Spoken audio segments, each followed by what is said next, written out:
지난주에 문화와의 선교적 만남에 대해서 살펴봤는데요. 그래서 첫째, 문화와의 만남은 불가피한 것이다. 둘째, 문화적 충돌이 불가피하다. 그러니까 서구 문화를 포함한 모든 문화의 기저, 즉 뿌리에는 건물의 기초처럼 종교가 있다. 다른 말로 하면 숨겨진 신조가 있다는 것입니다. 그리고 그 신조, 즉 종교적 믿음은 복음과 서로 양립할 수 없는 신념을 가지고 있는 거죠. 그렇기 때문에 성도들이 복음에 충실한 삶을 살려면 문화적 충돌은 불가피하다라는 걸 지난주에 살펴보았습니다. 그러면서 문화적 충돌에 대한 두 가지 잘못된 선택도 살펴보았는데, 하나는 이교도적인 문화에 순응해버리는 것, 혼합주의죠. 레슬리 뉴비기는 그것을 카멜로인 신앙이라고 그럽니다. 이게 점차적으로 이루어지기 때문에 또 주변에 익숙한 그런 문화적인 신조에 물드는 것이기 때문에 자기가 그렇게 물들어 가는지조차도 모르는, 심각한 거죠. 그래서 우상숭배의 삶인 거죠. 사실 일부 예배 때 기도하면서 그 부분을 강력하게 기도하게 하셨어요. 아까 나눈 대로. 두 번째 잘못된 선택은 문화적 충돌을 회피하는 것이죠. 그러니까 문화적 충돌을 두려워해서 도망하는 것. 그것은 문화에 어떠한 영향도 미치지 못하는 화석화된 신앙, 비적실성이라고 표현하는. 예수님 우리를 세상에 보내셨는데, 그리고 우리에게 세상의 빛과 소금이라고 그랬는데, 우리끼리 모여서 예배는 드릴지 모르지만 세상에는 어떠한 긍정적인 영향도 미치지 못하는, 그게 또 하나의 극단인 거죠. 그러면 우리는 어떻게 살 것인가? 그러면 기독교인은 어떻게 살아야 되는가? 그걸 오늘 살펴보려고 하는 겁니다. 자, 첫째, 세상이라는 단어가 의미하는 두 가지. 한편으로는 세상을 위하고 다른 한편으로는 세상을 반대하는 이 삶을 살려면 우리는 그 세상이란 똑같은 단어를 쓰지만 그 의미가 다르게 쓰인다는 것을 기억해야 합니다. 다르게 쓰인다는, 그 구분할 수 있어야 합니다. 그러니까 성경에 보아도 세상이 이렇게 다른 의미로 쓰여졌거든요. 예를 들면 하나님께서 사도 요한을 통해서 쓰게 하신 그 성경을 보아도 그게 나옵니다. 예를 들면 요한복음 3장 16절, 우리가 잘 아는 구절이죠. 성경은 뭐라고 말하고 있어요? 하나님이 세상을 이처럼 사랑하사. 여기에 보면 하나님이 세상을 매우 사랑하셨다고 표현하고 있습니다. 독생자를 주셨으니 독생자를 주실 만큼 이는 그를 믿는 자마다 멸망하지 않고 영생을 얻게 하려 하심이라. 그런데 동일한 저자에 의해 쓰여진 성령의 감동으로 요한 1서 2장 15절 16절 이렇게 말합니다. 이 세상이나 세상에 있는 것들을 사랑하지 말라. 누구든지 세상을 사랑하면 아버지의 사랑이 그 안에 있지 아니하니 이는 세상에 있는 모든 것이 육신의 정욕과 안목의 정욕과 이생의 자랑이니 다 아버지께로부터 온 것이 아니요 세상으로부터 온 것이라. 그러니까 여기 세상 나오는데요, 헬라어로 똑같은 단어입니다. 코스모스라는. 그런데 아까 요한복음 3장에서는 하나님의 세상을 매우 사랑하신다고, 위에서 독생자를 주실 만큼 이렇게 말하고 있는 반면에 요한일서 2장에서는 하나님이 세상을 미워하신다고 말하고 있죠. 우리의 그 세상을 사랑하지 말라고. 이걸 보면 똑같은 단어인데 다른 의미로 쓰여지고 있는 걸 볼 수가 있습니다. 한편으로 세상은 하나님이 창조하신 선한 세계입니다. 우리가 기억하실 것은, 그래서 하나님이 세상을 사랑하신다 그러면 바로 이 하나님이 창조하신 선한 세계를 창조하신다, 사랑하신다 라는 말입니다. 우리가 시리즈를 쭉 살펴보면서 구조와 방향에 대해 살펴봤잖아요. 이걸 올바로 이해하는 게 매우 중요하다 이렇게 말씀드렸는데, 하나님이 만드신 모든 구조는 선한 것입니다. 그런데 문제는 인간이 타락함으로 그 하나님이 만드신 선한 구조를 타락한 죄의 우상숭배의 방향으로 활용하고 발전시키게 되었죠. 이거는 악인 거죠. 이 구분이 필요하다. 그래서 하나님께서 모든 만물을 창조하시고 보시기에 매우 좋았다라고 하셨고요, 하나님이 인간에게 세상을 다스리라고 말씀하셨습니다. 즉 그 말은 문화를 개발하라는 말씀입니다. 그래서 문화 자체는 선합니다.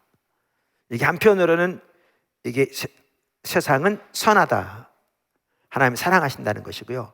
그런데 이제 다른 한편으로는 조금 아까 잠시 언급한 것처럼 인간이 타락하게 되었고 그 타락의 결과는 모든 창조 세계에 영향을 미쳤습니다. 우리가 이미 살펴본 대로. 그래서 하나님의 선하신 것들이 인간의 타락으로 인해서 왜곡된 방향으로 발전되게 되었습니다.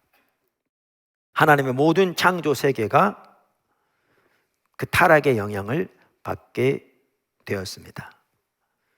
자, 그래서 세상을 이렇게 두 가지라고 말씀드렸는데, 하나는 하나님이 창조하신 선한 창조를 세상이라고 말하고 있고요, 이것을 하나님은 사랑하시고요, 반대로 인간의 타락으로 인한 그 왜곡된 세상, 신조, 가치, 이것들을 또한 세상이라고 말하고 있는데 하나님이 이것을 미워하신다고 말하는 거죠. 미워하신다고 말하는 거죠. 마이클 고인 박사는 이렇게 얘기합니다. 같은 맥락인데요, 모든 영역에서 세상이라는 단어는 긍정적으로 하나님의 선한 창조를 가리키기 위해 사용될 수 있다. 한편으로는. 반면에 그러나 죄가 오면서 창조주는 우상들로 대체되었으며 이는 인간 문화의 다양한 면모를 통합하고 구성하고 형성하되 하나님의 설계에 거스르는 방식으로 그렇게 한다. 그러니까 하나님이 인류를 창조하셔서 문화를 개발하도록 명령하셨는데, 그래서 문화를 개발하고 통합하고 구성하고 형성하되 죄의 결과로 하나님의 설계에 거스르는 방식으로 문화를 그렇게 발전시켜 왔다는 거죠.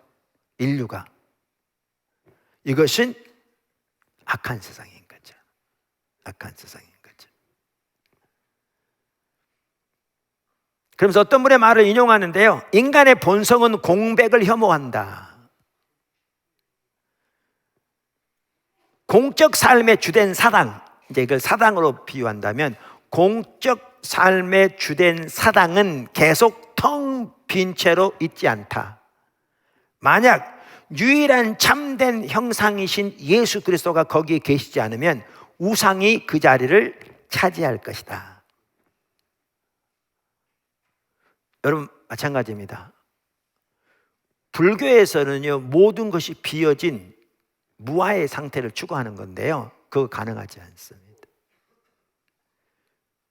우리의 사당은 비어있지 않습니다.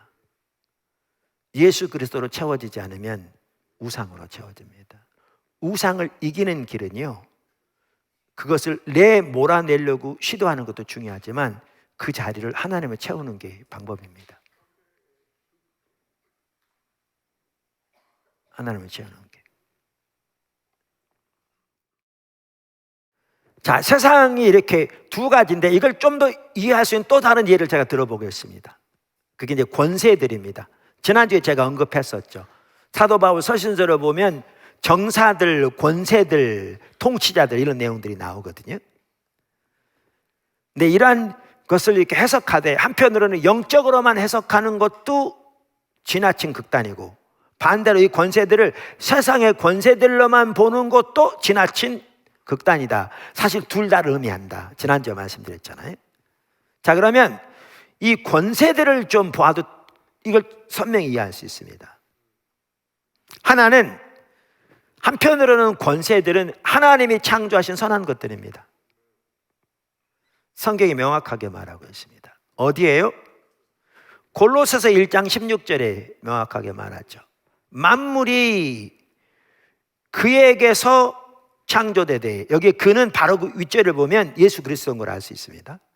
그러니까 만물이 예수 그리스도에게서 창조되되 하늘과 땅에서 보이는 것들과 보이지 않는 것들과 혹은 왕권들이나 주권들이나 통치자들이나 여기 권세들이나 만물이 다 그로 말미암고 그를 위하여 창조되었고.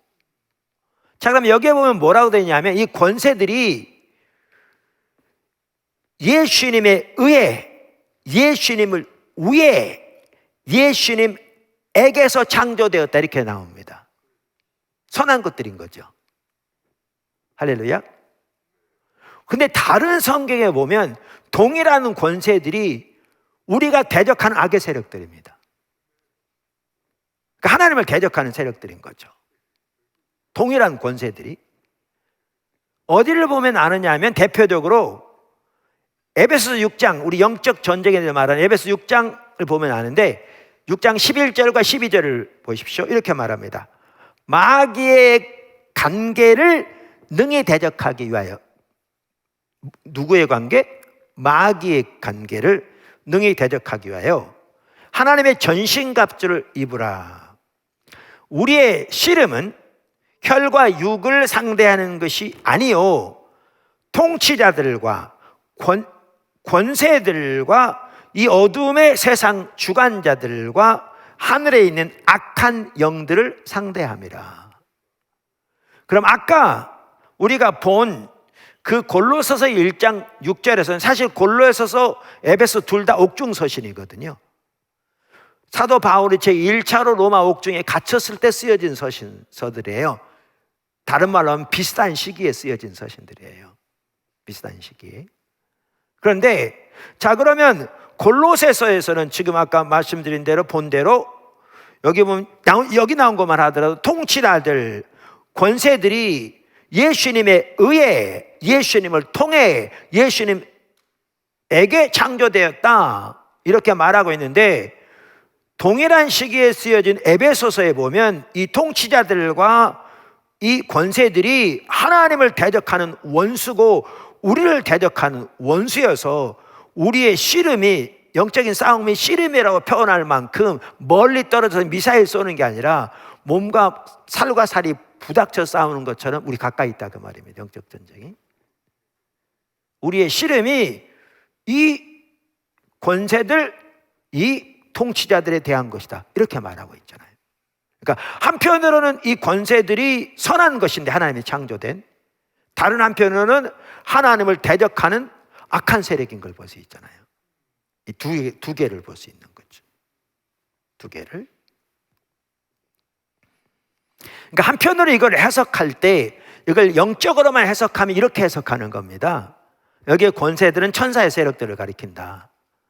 그래서 하나님에 의해 창조되었고 예수님에 의해 같은 말이고, 예수님을 위해 창조되었는데 일부 천사 세력들이 타락해서 뭐죠?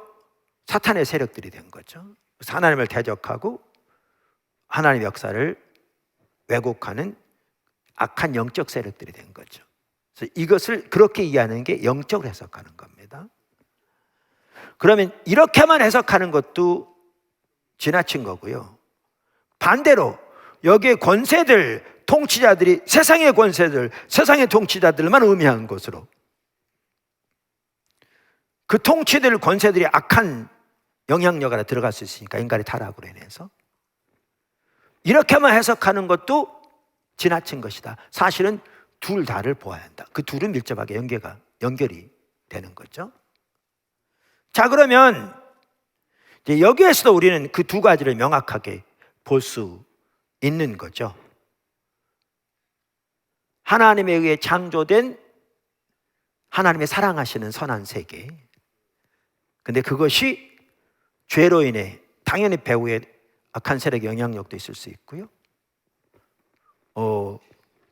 인간의 타락으로 인해 하나님을 대적하는 악의 권세로 전락해버린 이 두 가지를 볼 수 있는 거죠. 제가 오늘 마이클 고인 박사를 많이 인용합니다. 네. 그분도 이렇게 얘기합니다. 이 부분을. 그러니까 바울 당시를 말하면서 그 당시의 세계관 속에서 사회는 이러한 정사와 권세들에 의해 지배를 당하고 있었다.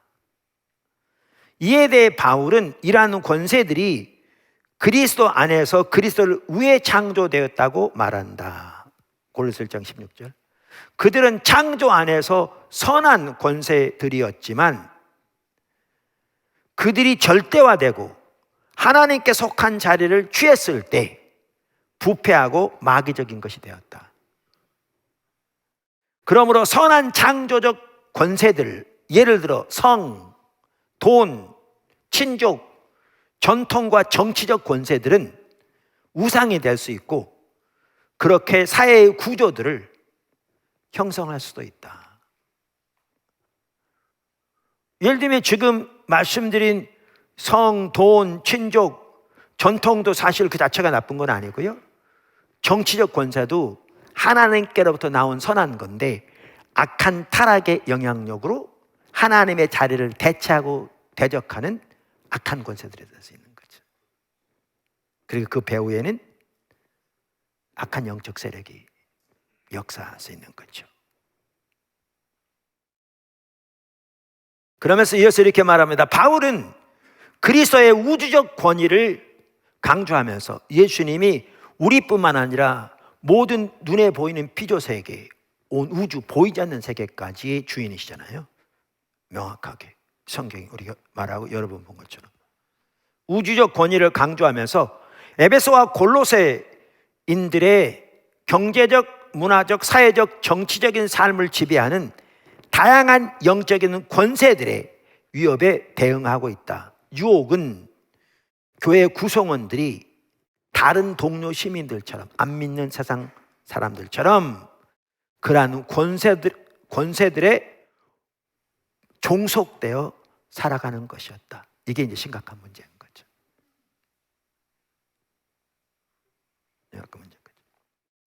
자, 그래서 우리가 한편으로는 세상을 위하고 다른 한편으로는 세상에 반대하는 삶을 살아야 되는데 기독교인으로서 그 삶을 살려면 세상에 대한 두 가지 의미를 명확하게 구분을 보아야 한다. 그 부분을 살펴봤습니다.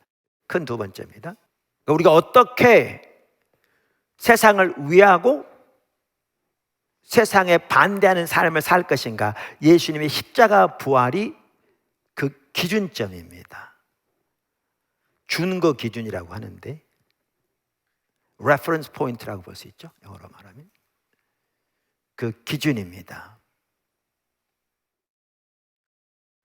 무슨 말이냐면요, 예수님의 십자가는 한마디로 말하면 우상 숭배를 부정하는 겁니다.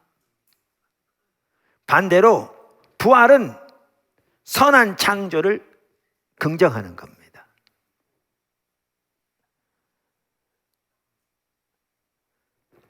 한 분은 이렇게 얘기합니다. 사회가, 여기 이제 교회가 이렇게 말하면 훨씬 더 좋을 수 있습니다. 사회가 예수의 십자가와 부활을 궁극적인 준거 기준으로, 기준점으로 좀 쉽게 표현하면 받아들인다면 말뿐 아니라 삶의 양식 전체가 십자가에서 드러난 세상에 대한 근본적인 반대를, 이게 십자가잖아요. 그리고 동시에 부활에 의해 가능하게 된 세상에 대한 그런 긍정을 전달하는 사회가 되어야 한다. 그러니까 이걸 교회로 적용하면 교회가 예수님의 십자가 부활을 우리의 삶의 모든 영역에서 궁극적인 최종적인 기준점으로 삼는다면, 이걸 토대로 모든 걸 판단하고 행동하는 그 기준점으로 삼는다면, 그렇다면 교회는 말뿐 아니라 삶의 양식 전체에서 십자가에서 드러난 세상에 대한 근본적인 반대를 하는 교회가 되어야 되고, 동시에 부활에 의해 가능하게 된 세상에 대한 긍정을 전달하는 교회가 되어야 한다, 그 말입니다. 그래서 예수님이 십자가를 통해서 구속하신 그 죄가 다스리는 그 모든 가치와 세상, 이것을 우리가 반대하는 것이고요. 예수님이 부활을 통해 이루신 새 창조, 그리고 지금도 하나님의 성령을 통해 이루어가고 계시는 그 새 창조의 역사에 우리는 섬김으로 세상을 섬기기 위해서 세상 위에 나가야 되는 것이죠. 근데 이게 쉽지 않습니다. 왜냐하면 우리가 이것을 Between the Times라고 그러거든요. 하나님의 나라가 임했는데 한꺼번에 곧바로 온 게 아니었어요. 레슬리 뉴비긴이나 마이클 고인이나 크리스토퍼 라이트나 이런 분들이 다 하나님의 나라가 왜 한꺼번에 곧바로 오지 않았느냐, 이유는 딱 한 가지 돼요. 모든 이 인류를 구속하기 위해서. 우리 여기 소명이 있는 거죠. 두 단계로 와요. 그러니까 그림을 보여주시죠. 이 세대와 오는 세대 두로 나눈다고 그랬잖아요. 그럼 이 세대는 악이 지배하는 세대예요. 인간의 타락부터 시작되었죠. 근데 하나님의 나라가, 하나님의 통치, 하나님의 왕이시라는 거예요. 예수님이 초림 때 임했죠. 아까 십자가 부활을 통해서 근본적으로. 그리고 예수님이 재릴 때 완성돼요. 영원히 시작될 거고요. 이 세대는 예수님이 오실 때 끝이 나요. 그 모든 세상의 가치관, 악한 영향력, 사탄, 죄, 죽음 다 불목 가운데 던져집니다. 그런데 우리는 지금 예수님 초림과 재림 사이에, 두 시대 사이에 살아요. 그러니까 우리가 사는 동안엔 두 가지가 다 존재하는 거예요. 예수님이 십자가를 통해서 끝내신 그 모든 일들이 그 사탄의 머리가 깨졌는데 그 역사하고 있는 것처럼 전쟁 비유로 많이 들잖아요. 그러니까 D-Day를 통해서 Decisive Day죠. 2차 대전 때 노르만디 상륙작전의 성공함으로 2차 대전의 승패는 이미 결정되었어요. 그런데 V-Day, Victory Day 약자인데 독일이 항복문서에 조인하고 공식적으로 2차 대전이 끝나기 전까지는 승리는 이미 확보되었고 정해졌는데 전투가 치열하게 있었고 수많은 사상자가 있었죠. 사탄의 머리가 깨져서 그 운명은 이미 결정되었고 그 정체는 이미 드러났는데 최후의 발악을 하고 있는 거죠. 그 사이에 우리가 살고 있는 거죠. 동시에 완성되진 않았지만 강력한 하나님 나라의 능력이 오늘날 역사하고 있는 우리 사이에. 이러니까 우리는 이 삶을 살면서 세상을 위하되 세상을 반대하는 삶을 살아야 되는 게 너무나 명확한 거죠. 그리고 이 둘 사이에 치열한 전투가 있어서 이 삶을 사는 게 그렇게 쉽지는 않죠. 나중에 나오지만 때로는 많은 대가를 지불해야 해요. 그렇기 때문에 공적인 예배가 더 중요한 게요, 이 예배를 통해서 하나님과의 만남이 이루어지고 하나님의 비전이 보이고 성령의 충만함을 받고 하나님의 그 은혜가 우리 삶 속에 부어지고 우리에게 하나님에 대한 사랑이 더 불타게 될 때 우리가 그 힘과 능력으로 세상을 살아갈 수 있거든요. 그래서 우리는 한편으로는 이 세상을 위하고 즉 예수님께서 구속하시고 하나님께서 새 창조 역사를 이루어가고 계시는 그 세상을 위하고 그 세상에서 하나님의 역사에 동참하는 삶을 적극적으로 살아가야 하고, 또 다른 한편으로는 아직도 여전히 남아있는 옛 세상의 잔재들, 악과 우상 숭배, 문화의 기저 뿌리에 놓여있는 이교적인 신조들을 적극적으로 반대하며 살아가야 합니다. 우리 기독교인들의 삶입니다.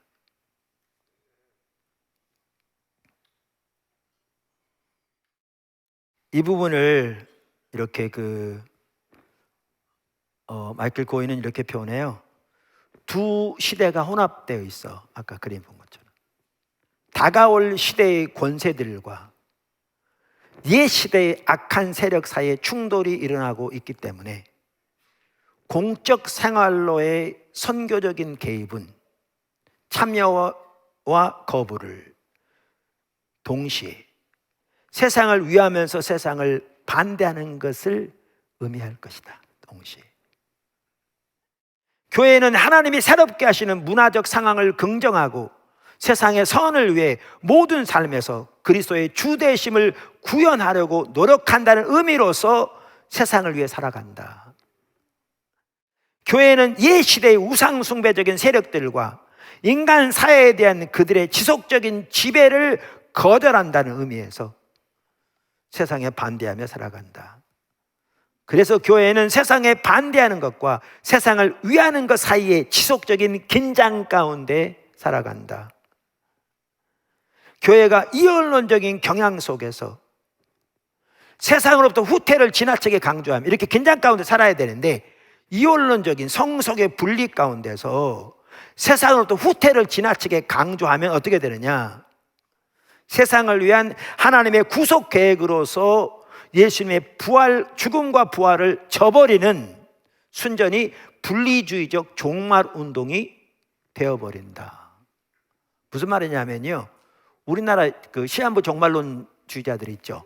옛날에 예수님이 곧 오실 거라고 직장 그만두고 사회 그만두고 학교 그만두고 모여서 자기네끼리 예배드리고 예수님 밤 12시에 온대나 그래가지고 기도만 하고 있는, 왜냐하면 예수님 오시면 들림 받아야 된다고 생각하니까. 그들이 바로 누구냐? 세상은 또 분리된 채 지금 말하는 분리주의적 종말운동을 하고 있는 거죠. 그들은 예수님이 십자가와 부활을 통해서 이루신 일을 전혀 인식하지 못하고 있는 거죠. 그리고 그렇게 주님이 새 창조 세계를 여시고 제자들에게 하는 말씀이 아버지가 나를 세상에 보내신 것 같이 내가 너희를 세상에 보낸노라 하고 말씀하셨는데, 이 말을 전혀 인식하지 못하는 거죠. 설령 주님이 내일 오셔도요, 오늘 주님의 명령을 따라 올바로 살아가야 주님 앞에 옳게 설 겁니다. 회피해서 따로 기도하는 게 서는 방법이 아니고요, 전혀. 이 말씀이야말로 제가 새물교 기도학교 이번 입학식에서 다니엘과 세 친구를 얘기했거든요. 그러니까 그들은 구약시대 사람들인데요, 세상을 위하고 세상을 반대하는 정확하게 정말 잘 산 사람들이에요. 우리 기독교인 하나의 모델이 될 수 있어요. 우선 그들이 어떤 사람들입니까? 남방 유다가 하나님을 떠나 죄 가운데 우상숭배 가운데 있으니까 하나님이 심판하시는데 북방 바벨론을 들어서 치시거든요. 첫 번째 침공이 서기전 605년에 있었는데, 이때 침공했을 때 두 개의 성이가 함락돼요. 그때 일부 사람들이 포로로 잡혀가요. 이때 잡혀갔던 사람들 중에 다니엘과 세 친구가 포함돼요. 근데 그들은 그러니까 귀족 출신 같아요. 왕족 귀족. 그들 중에 똑똑한 사람들을 뽑아서 왕의 학교에 집어넣었으니까. 근데 거기 들어갔는데 보세요, 이방 나라로 간 거잖아요. 거기 완전히 우상숭배가 가득한, 살아가는 삶의 방식이나 그 문화의 뿌리에 있는 신조 자체가 우상숭배적인. 근데 우리 같으면 회피하기 쉽죠, 분리돼서. 근데 그들은요 적극적으로 세상을 섬겼습니다. 그들 이름도 그 나라 말로 다 바꿨습니다. 1장에 보면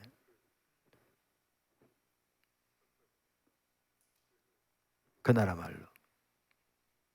자의해서 그랬는지 아니면 타에서 그런지 몰라도 그들은 받아들였습니다.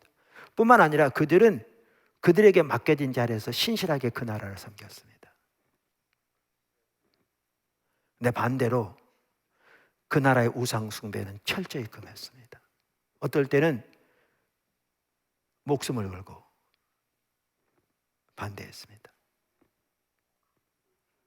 그러니까 우상에게 드려진 음식을 먹지 않겠다. 왕의 음식인데, 왕이 먹는 똑같은 음식인데, 이거는 지혜롭게 그가 환관장에 얘기해서 됐지만, 느부갓네살이 큰 동상을 세워놓고 절하게 할 때 그들은 목숨을 걸고 반대했습니다. 제 친구 풀무 가운데 던져진 한이 있어도, 나중에 다니엘 사자굴 속에 들어갈 한이 있어도 그들은 우상숭배는 그만큼 반대했습니다. 동시에 그들은 세상을 섬겼습니다. 금방 말씀드렸죠. 다니엘만 하더라도요 4개 왕조를 섬겼다는 거 아세요? 70년 동안. 여기에 중요한 게 저는 그거라고 생각합니다. 실력입니다. 전문성. 이게 같이 가야 합니다. 신뢰가 없으면 생길 수가 없죠. 세상을 위하되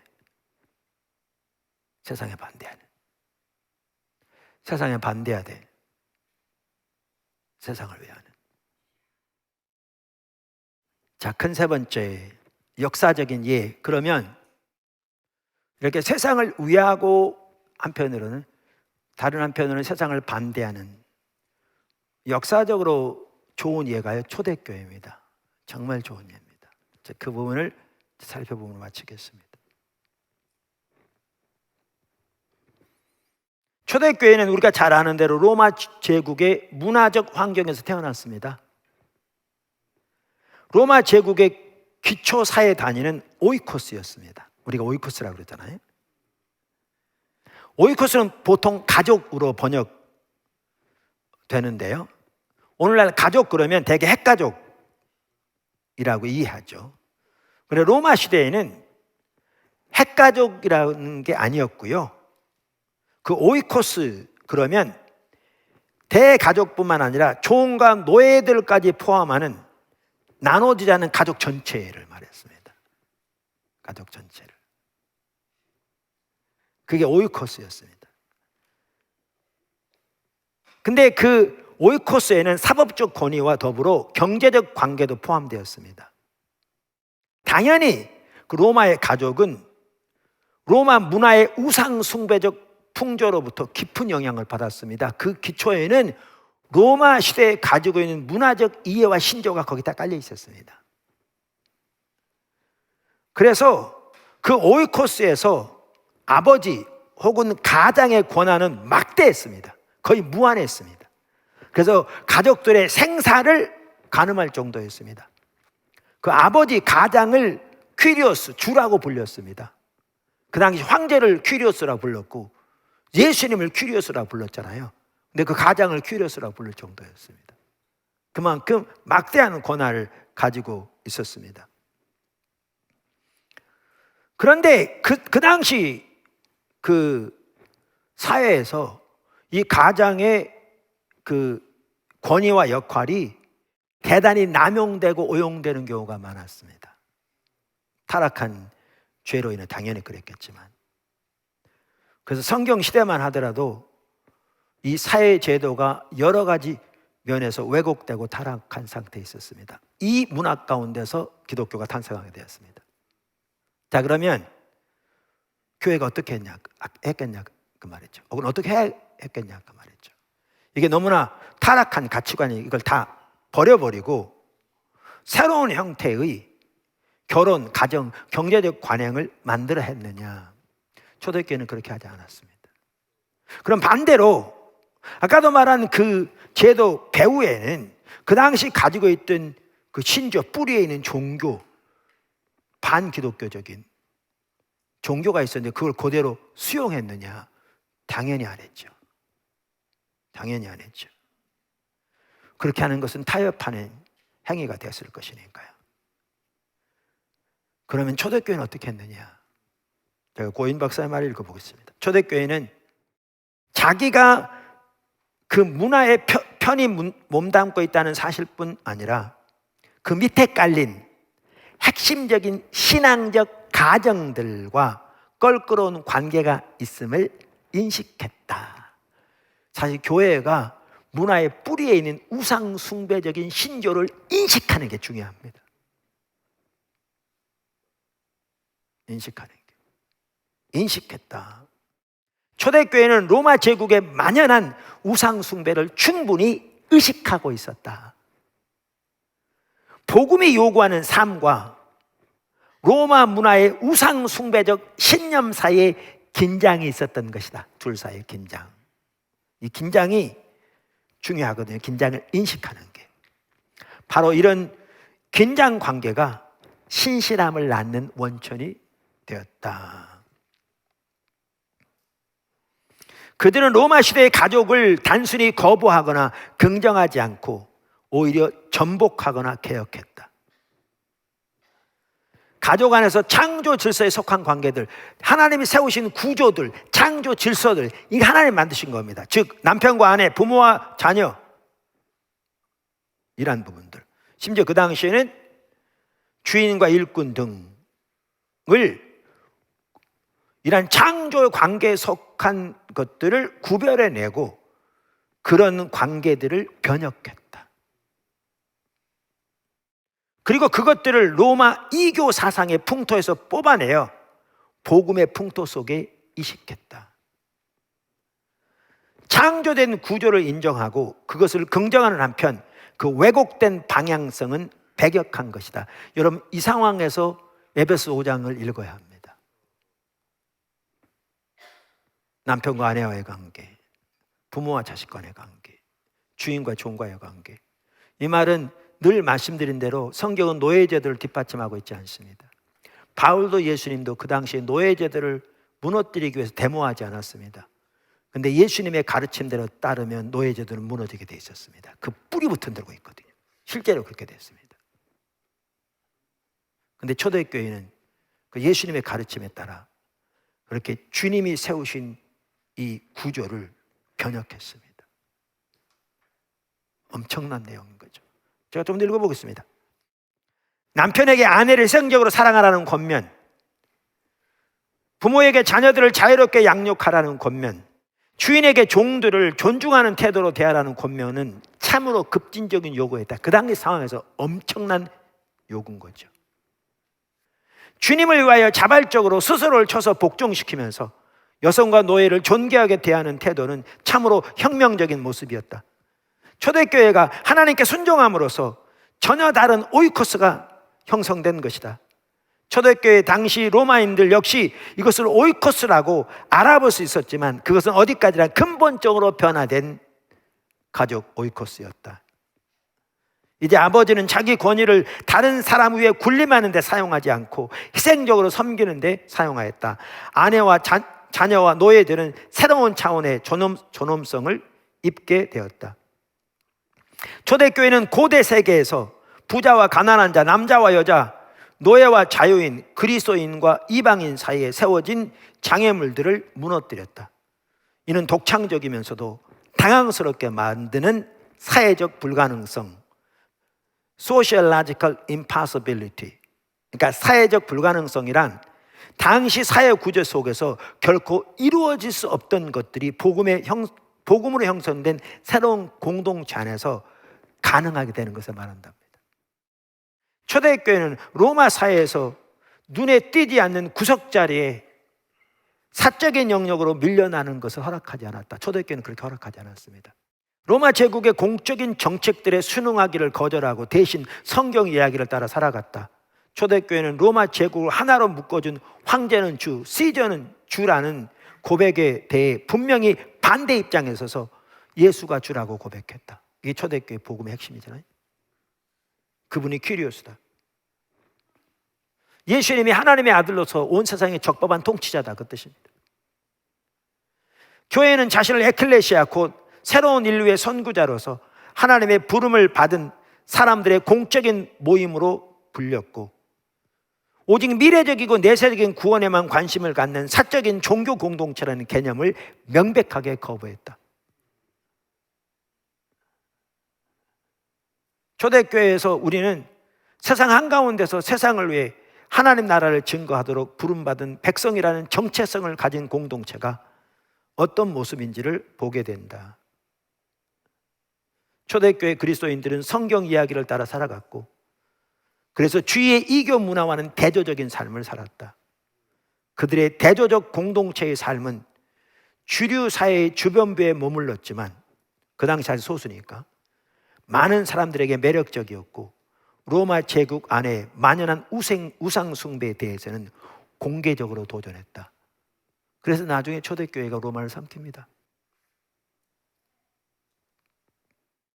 그러니까 하나님이 교회를 세우시기 원하시는 교회가 이런 교회입니다. 그래서 저는 이런 부분을 더 배워가면서도 정말 은혜가 필요한 게 느껴지는 게 주님, 우리가 그렇게 세워져야 되는데, 우리가 그렇게 돼야 되는데 정말 주님의 은혜가 필요합니다. 또 목사로서 성도들을 그렇게 잘 지도하고 가르쳐야 되는데 그 하나하나의 부분에서 정말 주님의 은혜가 필요합니다. 절박합니다. 설교를 듣는 모든 포도나무 기초체들 한 명도 빠짐없이 이런 하나님의 분명한 뜻, 우리의 정체성을 인식하고 우리의 힘으로 할 수 없게, 그래서 주님의 도움이 필요하고, 그래서 주님의 은혜가 필요하고, 그래서 주님을 찾고, 그래서 예배 가운데 주님을 간절히 사모하면서 주님의 은혜 주시는 대로 하나하나 비록 넘어질지 몰라 다시 일어나서 주님을 따라가는 저와 여러분이 되기를 주님을 축원합니다.